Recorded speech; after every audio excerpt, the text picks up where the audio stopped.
morning. How are you? Chief. Thank you for coming out. Thank you.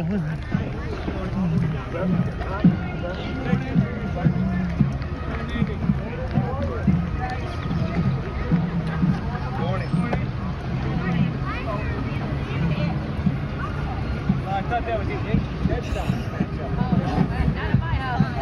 Oh, good Morning. Lord. Morning, Mayor. That must be dangerous at times.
This beautiful city, on this beautiful bridge, on this beautiful day, honoring our hallowed war dead on Memorial Day 2023.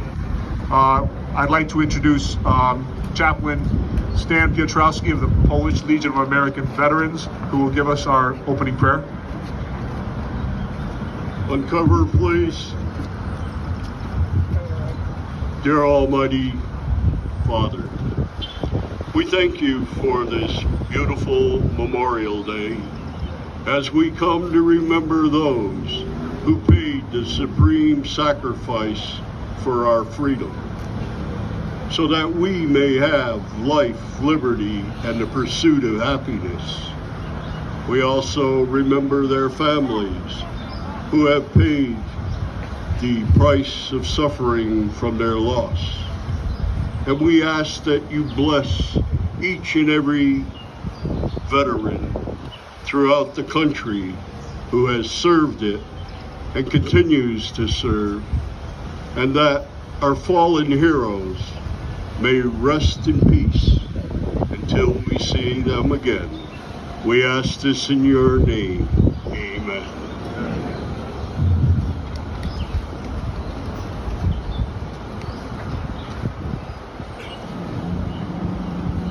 I would like to have Bristol Central High School play the national anthem. wow. I can see it too. It's right there. Bristol Eastern.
Thank you, Eastern.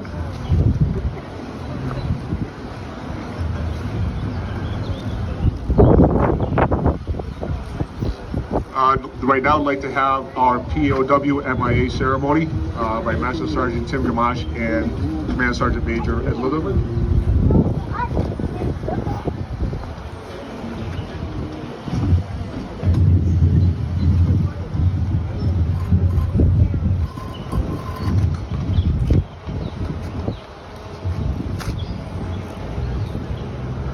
Today we have some honored guests who cannot be with us, so we remember them in this way. Those who have served and those currently serving in the uniformed service of the United States are ever mindful that the sweetness of enduring peace has always been tainted by the bitterness and personal sacrifice. We are compelled to never forget that while we enjoy our daily pleasures, there are others who have endured and may still be enduring the agonies and pain, deprivation, and imprisonment. Please direct your attention to the small table which occupies the place of honor. It is set for one, symbolizing the fact that members of our armed forces are missing our ranks. This place setting is a physical symbol of the thousands of American POWs and MIAs still accounted for from all foreign conflicts. A reminder for all to spare no effort to secure the release of any American prisoners from captivity, the return of the remains of those who died bravely in defense of liberty, and a full accounting of those missing in action. The table is small, symbolizing the helplessness of one person alone against his or her oppressors. The tablecloth. The cloth is white for the purity of their intentions in responding to the country's call to arms. The rose and the ribbon. The single rose signifies the blood that may have shed for our freedom, or reminds us of the families who have kept faith, awaiting the return of loved ones. The ribbon around the vase represents ribbons worn upon the lapels of thousands who bear witness to our nation's unyielding determination to demand a proper accounting of our POWs and MIAs. The plate. A slice of lemon is on the plate to remind of us their bitter fate. The salt. symbolic of the tears shed by those who wait.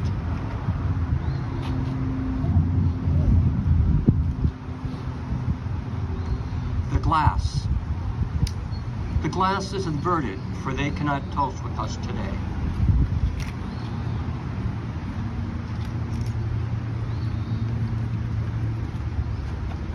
The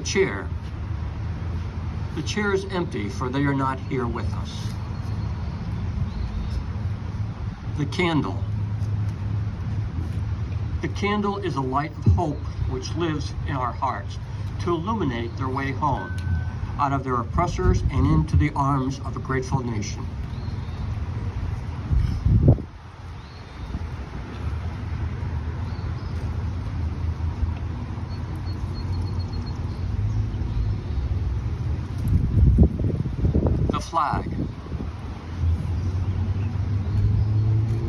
The flag of the United States of America is a symbol of freedom and liberty for all Americans.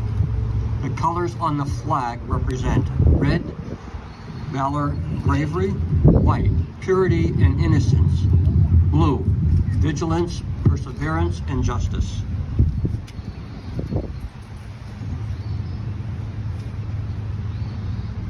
We call them comrades, brothers, sisters, and friends. They are unable to be with their loved ones, families, and friends, so we join together to pay tribute to them and to be witness to their continued absence. Let us pray to the Supreme Commander that all our comrades will soon be back within our ranks. Let us remember and never forget their sacrifices. May God forever watch over them, protect them, and their families.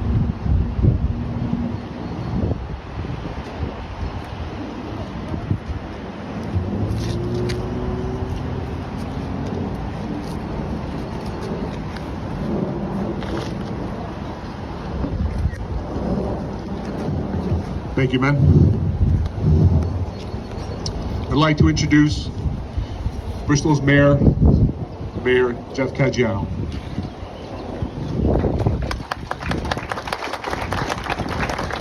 Thank you all.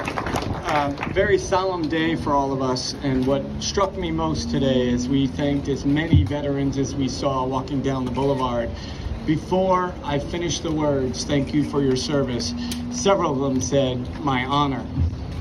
Tells you what people do for this country, and I just hope that everybody remembers that we are the home of the free because of the brave, and appreciate the opportunity just to say hello to all of you at this point. We will do the bridge dedication after, and I'll add some more words later. Thank you.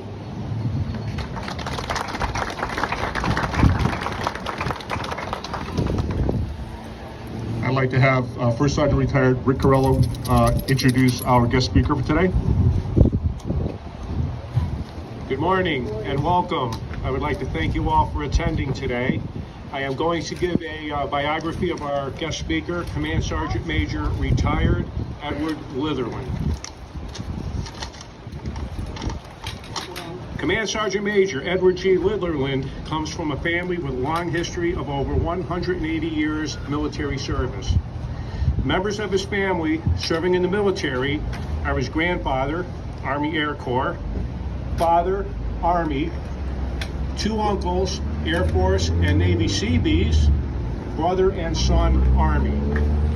Command Sergeant Major Edward G. Litherland, originally from Liverpool, New York, enlisted in the United States Army Reserve January 18th, my birthday, 1971, with the 359th Signal Group, headquarters at Headquarters Company 77th ARCOM. He attended basic training, otherwise known as BCT, Basic Combat Training, at Fort Jackson, South Carolina, and Advanced Individual Training, AIT, at Fort Gordon, Georgia. Upon completion of training, he was awarded the Military Occupational Specialty, MOS, of 31 November, Tactical Circuit Controller. Moving to Connecticut, he transfers to the 826th Military Intelligence Battalion, headquarters in Headquarters Company, 76th Division, out of Cromwell. He was awarded the MOS of a 97 Bravo, counterintelligence agent and 96 Bravo, intelligence analyst. Command Sergeant Major Lidland's assignments and duty positions include Headquarters and Headquarters Company, 826th Military Intelligence Battalion, 76th Division Chief Counterintelligence Sergeant, 126th Military Intelligence Battalion, S3 Operations Sergeant, 1st United States Army Reserve -1 School, 94th ARCOM, Senior NCOS Instructor, Headquarters and Headquarters 542nd Military Intelligence Battalion, 94th RSC, 1st Sergeant HHSC, 325th Military Intelligence Battalion, 94th RSC, 1st Sergeant and 2nd of the 310th Regiment, 3rd Brigade, 78th Division. Command Sergeant Major Litherland retired from the United States Army Reserve, 2nd of the 310th Regiment, 3rd Brigade, 78th Division, March 25th, 2005. During his last assignment, his unit was responsible for training Army Reserve and National Guard units in the New England states. He traveled extensively, observing training during USAR and NG units were mission capable, ensuring USAR and National Guard units were mission capable. After 9/11, his unit was responsible for extensive training of USAR and NG, which is United States Army Reserve and National Guard units at Fort Dix, New Jersey, and Fort Drum, New York, of units being deployed to Iraq. Command Sergeant Major Litherland's military education include United States Army Sergeant Major Academy, class number 27, First Sergeant course, Advanced Non-Commissioner Officer course, Basic Non-Commissioner Officer course, Battle Focus Instructor course, 2nd Brigade 78th Division Observer Controller course, Battalion Training Management System and NBC NCO course. Command Sergeant Major Litherland's awards include the Legion of Merit, the Army Commendation Medal with 1 Oak Leaf Cluster, Army Achievement Medal with 1 Oak Leaf Cluster, Army Service Ribbon, Army Reserve Components Achievement Medal with 8 Oak Leaf Clusters, Armed Forces Reserve Achievement Medal with Bronze Hourglass, Army Reserve Component Overseas Training Ribbon, NCO Professional Development Ribbon with numeral 4, National Defense Service Medal, Expert Badge M16 Rifle, Expert Badge Pistol 45 caliber, Expert Badge Grenade. Command Sergeant Major Litherland attended Liverpool High School, Liverpool, New York, graduated DeVry University of Technology, Chicago, Illinois, with a Bachelor of Science in Electronic Engineering Technology. He worked for various manufacturing companies, retiring in 2014 as a Senior Quality Control Engineer. He is a member of the American Legion, the Community Emergency Response Team, Vice President of Veteran Strong Community Center, and Treasurer of Willow Glen Condominium. He is married with 2 sons. Command Sergeant Major Litherland, it's my honor to introduce you as today's guest speaker.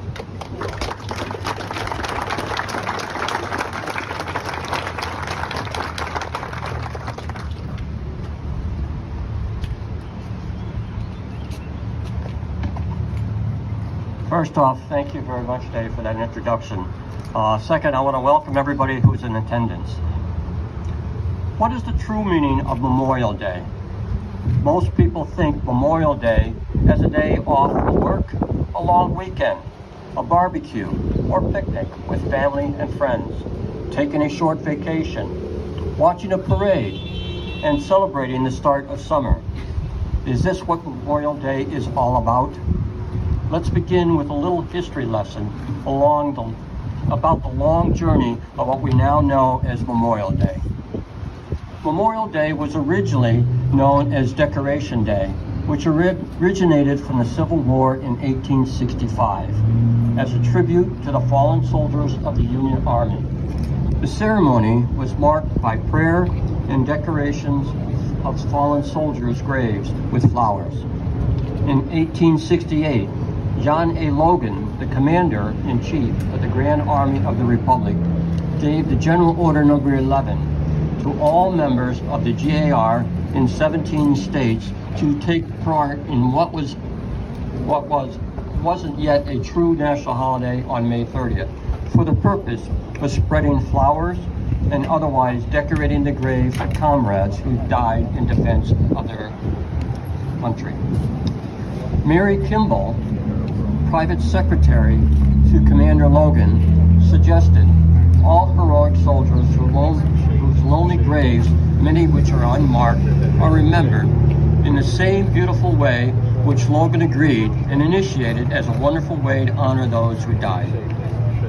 Many towns claim to be the birthplace of Decoration Day, but Congressional Proclamation in 1966, Waterloo, New York, was cited as the birthplace after a suggestion was made by Henry Carter Wells, a druggist, and General John Boyce Murray.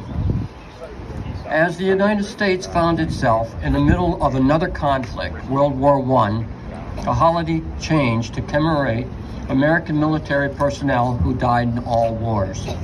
Then in 1968, President Johnson signed into law that Memorial Day would be officially established as a federal holiday starting in 1971. It has evolved to commemorate all fallen American military personnel, from the Civil War to the wars on terrorism in Afghanistan and Iraq. It is an important day to take a moment and reflect on their supreme sacrifices. But aren't Veterans Day and Memorial Day the same? On Veterans Day, we honor all Americans veterans for their patriotism, love of country, and willingness to serve and sacrifice for the common good. President Woodrow Wilson proclaimed the first Armistice Day on November 11, 1919, as an occasion to be commemorated with parades and the temporary suspension of businesses. Congress formally recognized the annual November 11th observance in 1926, and in 1938, Armistice Day became a legal U.S. holiday dedicated to the promise of world peace.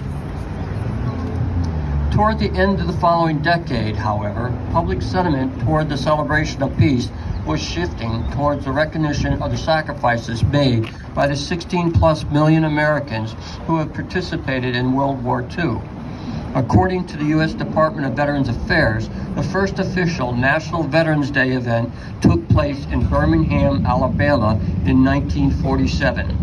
Veterans Day became the designated holiday to celebrate and honor all of America's veterans for their patriotism, love of country, willingness to serve and sacrifice for the common good. Memorial Day is set aside to remember and honor a very select group, the men and women who have served and lost their lives while serving in the United States Armed Forces. Memorial Day is a solemn reminder of the millions of Americans who tragically lost their lives while serving our country. Without the sacrifices of our men and women in uniform, America would not stand. The United States is home of the free because of the brave. Our ideals of freedom and democracy are only possible due to their service and supreme sacrifice. The observances of Memorial Day are many, ranging from the wreath laying at the tomb of the unknown soldier, flags placed at soldiers' grave sites, people wearing red poppies, which was a common practice in World War I, inspired by the poem In Flanders Field to honor fallen soldiers, parades, and also lesser acts of celebration. To quote Harry S. Truman, "Our debt to the heroic men and valiant women in the service of our country can never be repaid. They have earned our undying gratitude. America will never forget their sacrifice." As we look to the men and women from the past and the present, the veterans who have given the supreme sacrifice, we can never say thank you enough. I ask that we observe a moment of silence to honor those who died for all of us. Please join me in this moment of silence.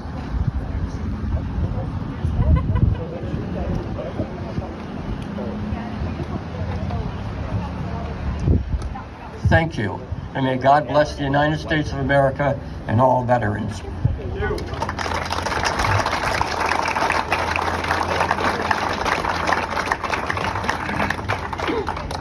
Thank you, Sergeant Major.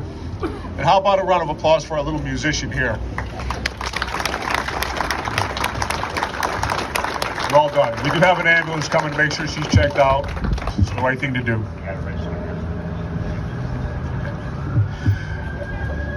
At this time, it's the all-important facet where now we read the names of those from Bristol who made the supreme sacrifice.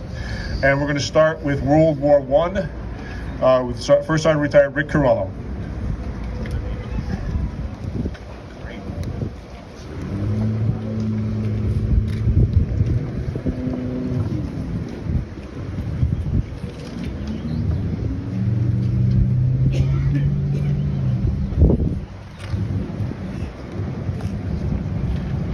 Stand by.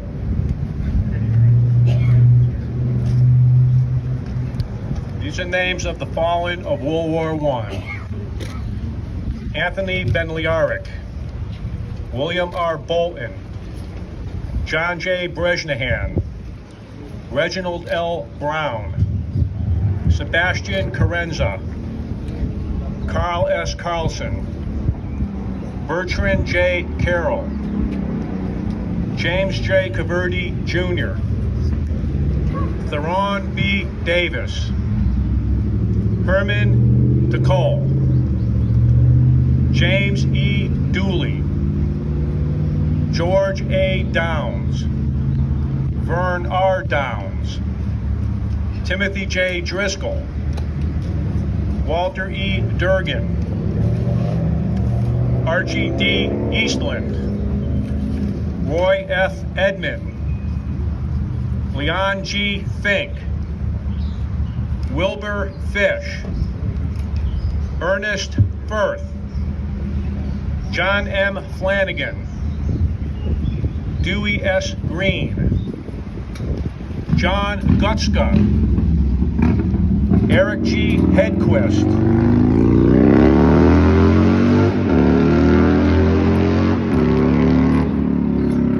J. Harold Hinckley,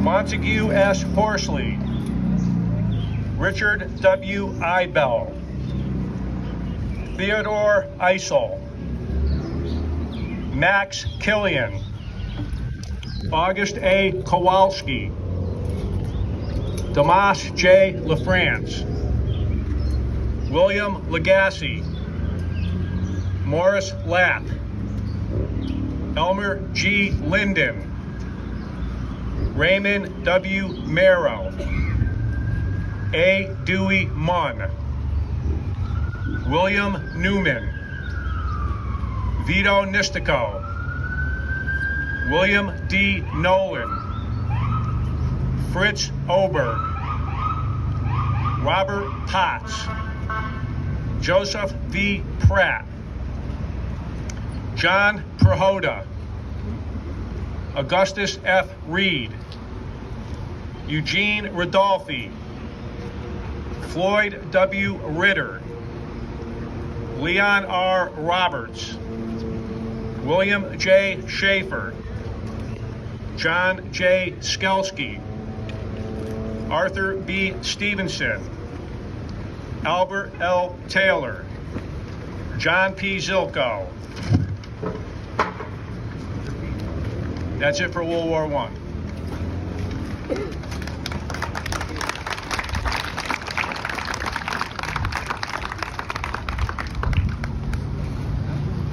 And World War II, first page, Sheila Bousquet.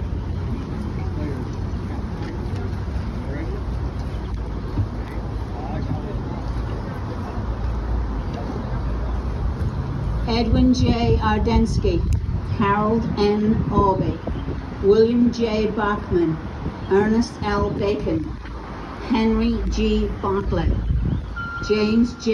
Beatty, Victor J. Bichard, Arthur L. Berendt, John B. Benoit Jr., Richard Bingham, Theodore P. Blakesley, Wilbur H. Blakesley, Irvine N. Blanchard, Robert W. Brandt, Leonard H. Broadwell, John N. Budway, Steve W. Bognaski, Leonard J. Butler, William D. Caminiti, Raymond J. Carroll, Albio G. Charette, Raymond J. Claudia, James T. Collins, Robert E. Kolaski, Royden E. Conopask, Claire M. Conselman, Wesley J. Cookson, Dale A. Coolbath, Vito P. Coffey, Irving W. Corrigan, Alexander P. Szynski, Louis A. Dainty, William H. Davis, Raymond L. Decker, Roby J. DeMars, Vito W. DeSato, Edwin J. Dzinski, Francis C. Duncan, James T. Dunn, Walter A. Dunnels, Alexandra W. Dizlensky, Richard F. Benson, John J. Forster, Edward J. Fournier, Edward L. Froelich, Joseph L. Gatus, Richard F. Gervais, Joseph E. Gillis, Rex Green Jr., Joseph C. Guerin, Audemars Gursky, Robert W. Hackbarth, Russell J. Hall, Ralph B. Harden, Thomas F. Harrigan, Alfred G. Hart, Robert J. Javier, Edward D. Hiddleman, Floyd E. Holmes, Crowley L. Holstein, Philip W. Hoskins, Alan R. Huntley, Dudley S. Ingram Jr., Alan T. Johnson, James H. Johnson, Benjamin P. Joy, Nicholas Katsaros, Thomas J. Kelly, Vincent P. Kelly, Walter Kilman, John I. Kowalik, Anthony F. Krizak, Walter A. Kuchowski, Joseph R. Cups, Ignacy J. Lazarski, Alma R. Levesque, Armand J. LaRue, John A. Linick, Louis E. Loomis, John J. Lynch.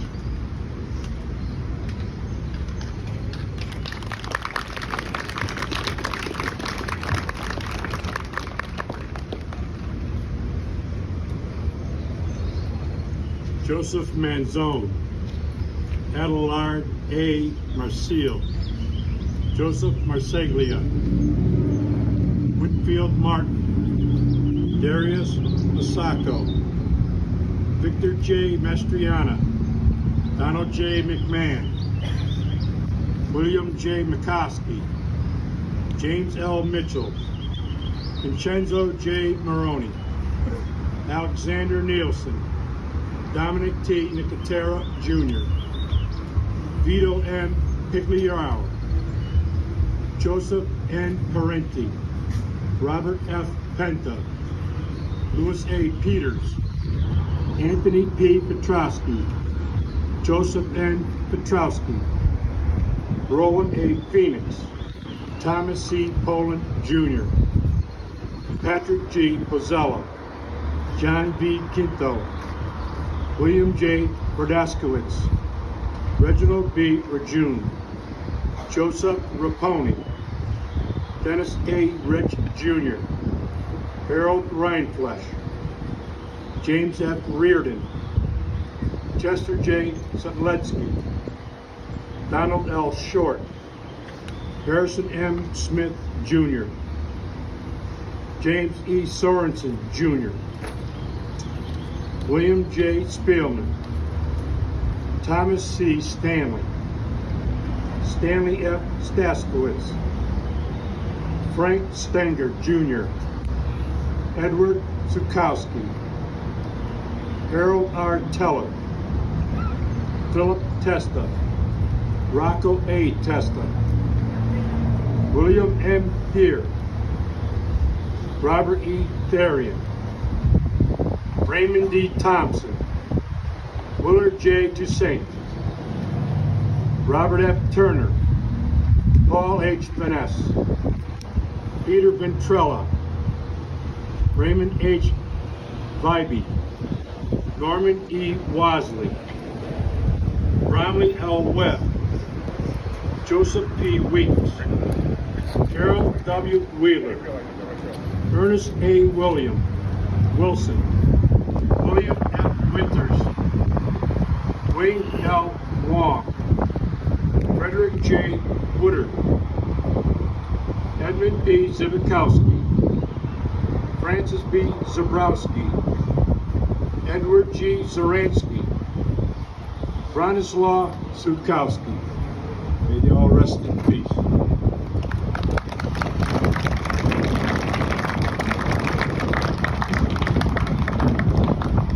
Thank you, Master Sergeant. And now, Korean War. First Sergeant Retired Bob Barnett. Members of Bristol who died in the Korean War, James Bear, George Barnett Jr., who happens to be my brother, and he's still missing in action from Korea. Louis Caputo, John Corris, Christy Checkis, John Collette, Harold Couch, Wayne Goodall, Raymond Lemaire, Frederick Lockshire, Joseph Lysight, John Norris, Robert Roberge, and David White.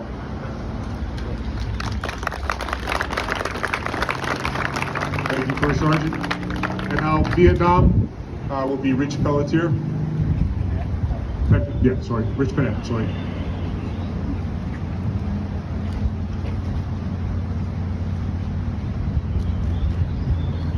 Alfred J. Gates, Edward J. Christensen, Thomas J. Blanchard, Lawrence J.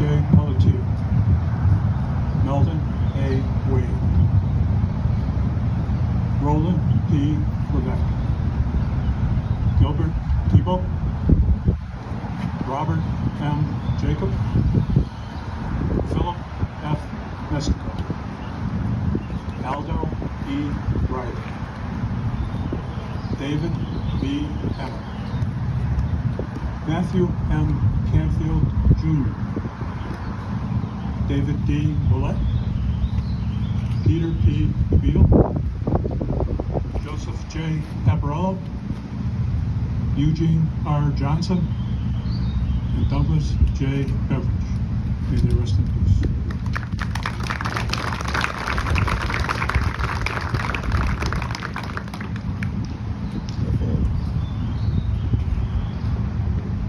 Ladies and gentlemen, please prepare yourself for final military honors as American Legion Post 2 will fire an honorary 3-round volley, followed by taps played by Bristol Eastern buglerists.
Done, young man. At this time, we will ask Boy Scout Troop 9, Boy Scout Troop 29, and Cub Scout Pack 425 to please go ahead with the laying of the wreaths at all of the monuments. You will see them placed in front of the Revolutionary War Monument, the Civil War Monument, the World War II Monument, as I was the World War I Monument, the World War II Monument, Vietnam, and Korea. For those of you who don't know, there are QR codes are now placed at all the memorials on the boulevard. For those of you who are a lot more technologically savvy than I am, I'm sure you can avail yourselves of that, because they'll give you some additional information on all of those monuments. Thank you.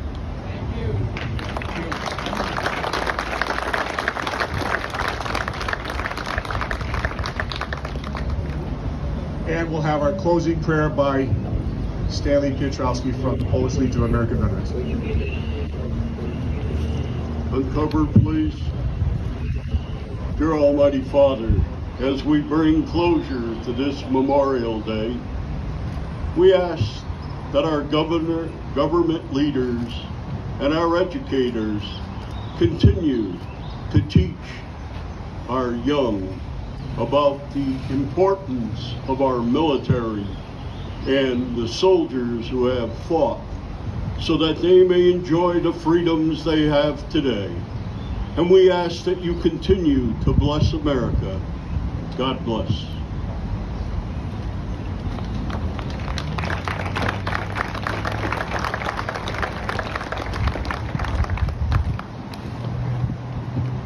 I would like to thank Bristol Eastern High School Band. Magnificent job. Job well done. Bristol Police Department, Bristol Fire Department, Bristol EMS, Boy Scouts, and you. You are Bristol, and you know, God bless you. And what I'd like to do now is close this Memorial Day portion of today's festivities, or honoring veterans, our war dead, with some of the remarks that were already made. Remember where we came from. Remember who we are. This is why we read the names every year. They're never forgotten. We remember them by their names. At this time, I'd like to turn this over to Mayor Caggiano, who's now going to additionally dedicate our bridge.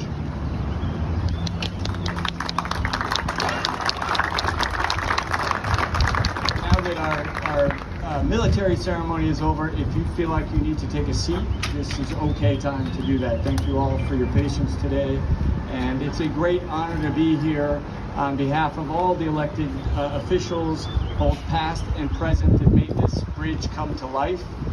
It's a great honor to the city, and we're just going to have 3 speeches here to try to honor the day, and very happy to have this day for all of us that will really shine in the future. So this majestic Memorial Boulevard was officially dedicated on November 11th, 1921, commemorating Armistice Day. Philanthropist Albert Rockwell asked that the city build a 100-foot wide and nearly mile-long street from here to its terminus down at Main Street.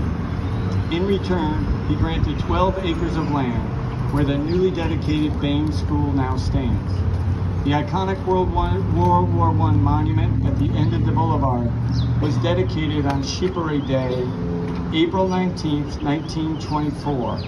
In the Battle of Seicheprey, 8 Bristol men were killed in action. Several others were wounded, and 27 were made, and they remained in German prison camps until the armistice. Over the years, we have added monuments for all of the major conflicts, and memorials and commemorative pieces to honor the fallen and all that served. Today, we add this iconic bridge at the eastern end of our boulevard. The bridge has many features that our next speaker, Ray Rogozinski, will discuss, but I wanted to highlight one feature today. The south side of the street recognizes the fallen soldiers, and the bridge is a continuation of that theme. The honor flag that the kneeling soldier to my left holds is a great fitting tribute to those that we've lost. On behalf of the city of Bristol, it gives me great pleasure to dedicate this bridge today, Memorial Day 2023. It's now abundantly clear when you enter the boulevard from this location that you're in a sacred place. Jeff Plord, who is a Bristol resident, was recently taken by the majesty of this bridge. And he wrote the mayor's office to ask that we take time to carve into the bridge, take time to remember. While it's not possible to alter the bridge at this time, it's almost complete, about 95% complete. We hope that every time you walk, drive, run, or bike down this boulevard, it will remind you of the sacrifices that so many others have made for us. God bless Bristol, God bless all of our fallen heroes, and God bless America.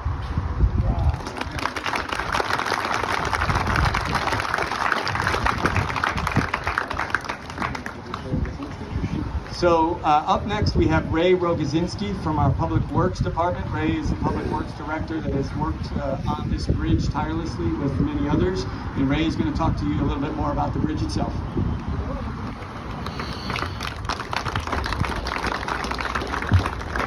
Thank you, Mayor, and thanks for everybody for providing me an opportunity to speak today. It's an honor, and especially on Memorial Day, it's certainly a little humbling. Memorial Boulevard is a special place in Bristol. It commemorates the fallen and makes a statement of who this city is. As Director of Public Works, when I interact with various state agencies, or even when people from other communities come to meet with me, when they drive down Memorial Boulevard, one of the most common compliments that I receive as an employee for the city is what Memorial Boulevard is and what it represents. Public Works has two facilities. We have our operational facility on Middle Street, and we have offices on City Hall. And during the course of my day, I often drive back and forth. I make a point purposely to always go down Memorial Boulevard, when I can. Driving just past the trees, understanding why the trees were planted and what they stand for. The trees have a certain cadence. Memorial Boulevard makes a certain statement. And I also realized that Memorial Boulevard wasn't always here. It didn't always stand the way it stands today. At one point, as the mayor indicated, it was a manufacturing area. Immediately up from the bridge, at the southeast corner, there's another plaque that commemorates a mill that stands on this very spot. It was a conscious decision from the citizens of Bristol to create Memorial Boulevard, and hopefully the bridge is really an extension of that. Memorial Boulevard today represents a commitment that the city and the president has made to commemorate the veterans and the sacrifices they made. A big part of city planning is really trying to create gateways, entry points, monuments that represent that you've arrived somewhere. And certainly, Memorial Boulevard and hopefully this bridge really makes that statement. Public Works originally became involved in this project really just based on the condition of the bridge. We inspect the bridge periodically, and the bridge had to be replaced. There's a number of people and organizations that made this bridge possible today. One of them is WMC Engineering. During one of the initial meetings, when they were going through concepts, presenting various concepts, to the city, one of their initial concepts they described as a sleek bridge that similar to what you see on I-95. That's not the bridge you have here, today. As they spoke and I listened, two thoughts really came to mind, and I say this humbly as an engineer. Man, engineers really are a little boring, and also the concept just didn't make the statement that the city was trying to make, that to commemorate the fallen. So we asked WMC to go back and change their design, and Steve McDonald from WMC immediately embraced the city's vision, and he brought on board an architect, Tom Riccieri from QAN Architects. And Tom developed a couple concepts that ultimately were presented to the Park Board and to the Veterans Council. Nancy Levesque, our city engineer, worked closely with the Veterans Council to kind of work out, some of the details. And Art Ward, the former mayor of Bristol, was heavily involved and supported the project. The bridge is designed to make a statement. Each of the corners has a plaque that represents one of the branches of the military: Army, Navy, Air Force, and Marines. And then in the northern enclave, there's a plaque for the Coast Guard and the newly created Space Force. And then at each corner, there's an obelisk to really bring attention to the bridge. And in the words of Tom Carey, project architect, the obelisks are made of abstract features that represent a clock, a sword-like clock arms, a gear, and a spring to represent the rich tradition of the city's manufacturing. The northern enclave has relief-based sculptures of soldiers for the Army, Navy, Air Force, and Marines. And as we stand here today, here on Memorial Day, I think the most important feature is the southern enclave that has a relief-based sculpture of a kneeling soldier holding a flag. The soldier honors the fallen. Construction of this bridge has not been without challenges. It was we went out to bid to procure the services of a contractor during the middle of the pandemic, COVID pandemic. A Trademark Construction, a local company, was contractors on the job, and we have had several challenges, especially with supply chain issues. At the beginning, it was steel reinforcement for the very foundation of the bridge, and then at the latter half, it was the stone facing that you see on the bridge. Additional stone is still going to go in place. A cap is ultimately going to go on the walls, and the four corners are going to be covered with stone. But I can assure you that Trademark Construction's crew, led by Gino Triano, has taken great pride in constructing this bridge, and that the final touches will be complete. I would also like to recognize the support of the Mayor, City Council, Board of Finance, and Board of Public Works of both the current and the former administration, along with the Park Board, the Veterans Council, and the state of Connecticut, who funded a portion of this project through the local bridge program. In closing, I would like to say that it has truly been an honor to work on this bridge that supports the city's commitment in honoring the fallen. And it's certainly an honor speaking to you today.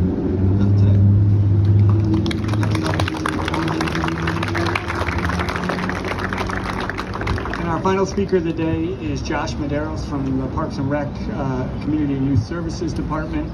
And so that all of you know, this bridge is the gateway into the boulevard. He's going to talk a little bit more about what the boulevard has to offer. And before I bring him up, I do want to say thank you to all of our people from the Parks and Rec Department and our Veterans Council that work hand in hand together to deliver this majestic boulevard to all of us. So Josh Medeiros, Dr. Josh Medeiros, you're up.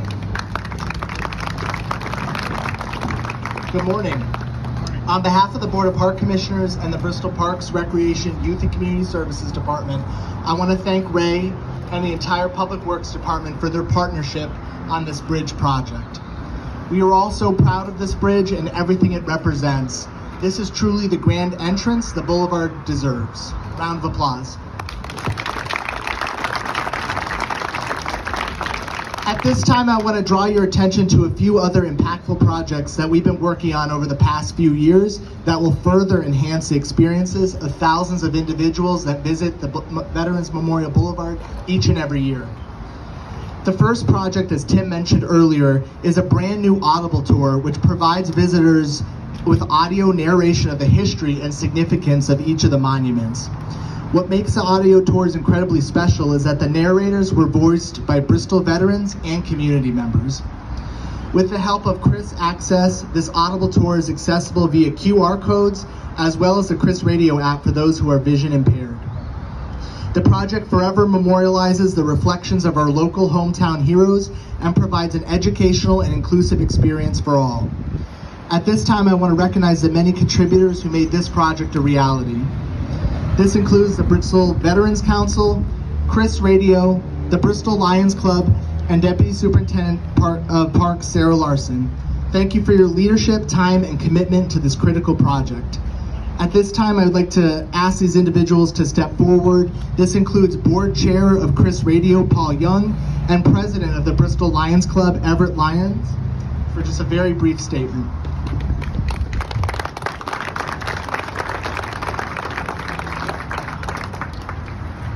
Thank you very much.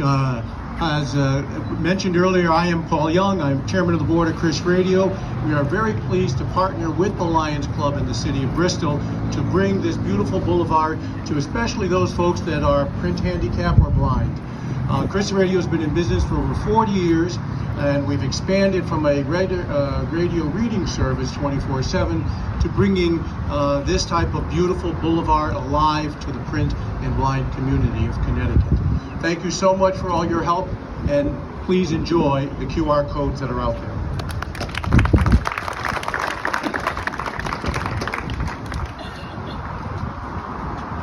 Thank you. One of the hazards of being the last speaker in the program is that everyone has said everything that you are going to say in your prepared speech. So thank you, Josh, for recognizing all of the partners who worked with us as Lions Clubs. Our major mission in life as Lions members is to bring to sight-impaired individuals the gift of a normal, independent existence. Part of that, when we examined our community projects for this year, was to bring the boulevard to those who perhaps are sight-impaired and could not necessarily appreciate the writings on the monuments, but still wanted to know when they were in front of them what it was that they were going to be experiencing. Also, for those who are reading challenged, these QR codes really are for everybody. One of the joys that I had in my career here in Bristol as an educator is to watch my students walk up and down the boulevards with the help of the Veterans Council and learn about each of these monuments. But there's not a veteran docent at that monument every day of the year, 24 hours a day, and yet many of us walk this boulevard. It's a beautiful, beautiful place to park and to walk in this park. So hopefully, and Tim, I'll teach you the technology. Hopefully using your cell phones, you can actually go up to each of these 10 monuments and experience what they're all about. And we want to salute our veterans, particularly those who made the ultimate sacrifice, by bringing this kind of experience to everyone who walks this boulevard. So on behalf of the Bristol Lions Club, thank you to all of our partners, thank you to Parks and Rec, Chris Radio, and particularly to Deputy Superintendent Sarah Larson, who gave a lot of information, I'm sure, in terms of moving this forward. We hope you enjoy it, and we hope it lasts for many years to come, and perhaps will be expanded. Thank you.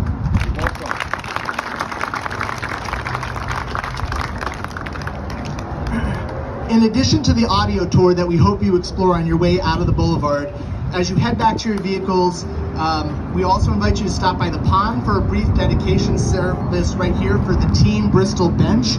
This is a bench that is dedicated to all veterans of all wars, so that will be a brief activity. Lastly, in about 15 minutes, we are also going to be cutting the ribbon of our new urban garden, which is located at the top of the boulevard. The urban garden was a result of a 2022 Urban Forest Initiative grant the department received, which allowed us to remove the blighted tennis courts and replace them with over 26,000 square feet of tree canopy that bioinfiltrates over 5,000 gallons of store water a year, improving air, water, and temperature quality for area neighbors. I want to thank our department's landscape gardener, Stephen Shriver, for his contributions to this project, which included design of the new garden, as well as planting over 50 shrubs and trees. Thank you as well to the dozens of community members that came out to volunteer in the garden over the past year. Finally, there's so much more to come here on the Veterans Memorial Boulevard thanks to the American Rescue Plan funding. This includes additional ADA sidewalk and path upgrades, parking improvements, and a bathroom facility so families can spend more time in the park. Thank you for coming, and we wish you a safe rest of your Memorial Day. Thank you. That concludes our program for today, and I hope that as you walk back down the boulevard, you take time to remember. Thank you all.